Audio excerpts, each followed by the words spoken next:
Hello বন্ধুরা, আমি ডিম। তুমি কি জানো প্রতিদিন ডিম খাওয়া তোমার জন্য কেন জরুরি? কারণ আমার আছে উচ্চমানের প্রোটিন, যা তোমার শরীরের মাংসপেশি শক্তিশালী করে। আমার কুসুমে থাকা কোলিন, যা মস্তিষ্কের কার্যকারিতা উন্নত করে এবং স্মৃতিশক্তি বাড়াতে সাহায্য করে। আমার ভেতর থাকা ভিটামিন বি12 এবং ডি তোমার শরীরকে শক্তি দেয় এবং হাড় মজবুত রাখে। আমি তোমার শরীরের জন্য প্রয়োজনীয় সব অ্যামাইনো অ্যাসিড রাখি, যা তোমার পেশি গঠন ও মেরামতে সহায়তা করে। প্রোটিন সমৃদ্ধ হওয়ার কারণে আমাকে খেলে দীর্ঘক্ষণ তোমার পেট ভরা থাকে, যা অতিরিক্ত ক্যালোরি গ্রহণ কমিয়ে ওজন নিয়ন্ত্রণে করতে সাহায্য করে।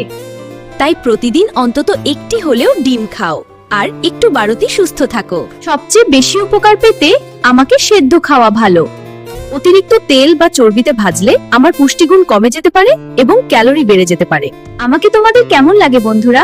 ভালো লাগলে অবশ্যই লাইক এবং শেয়ার দিও। কিন্তু এবারের মতো বিদায়, ভালো থেকো, গুড বাই।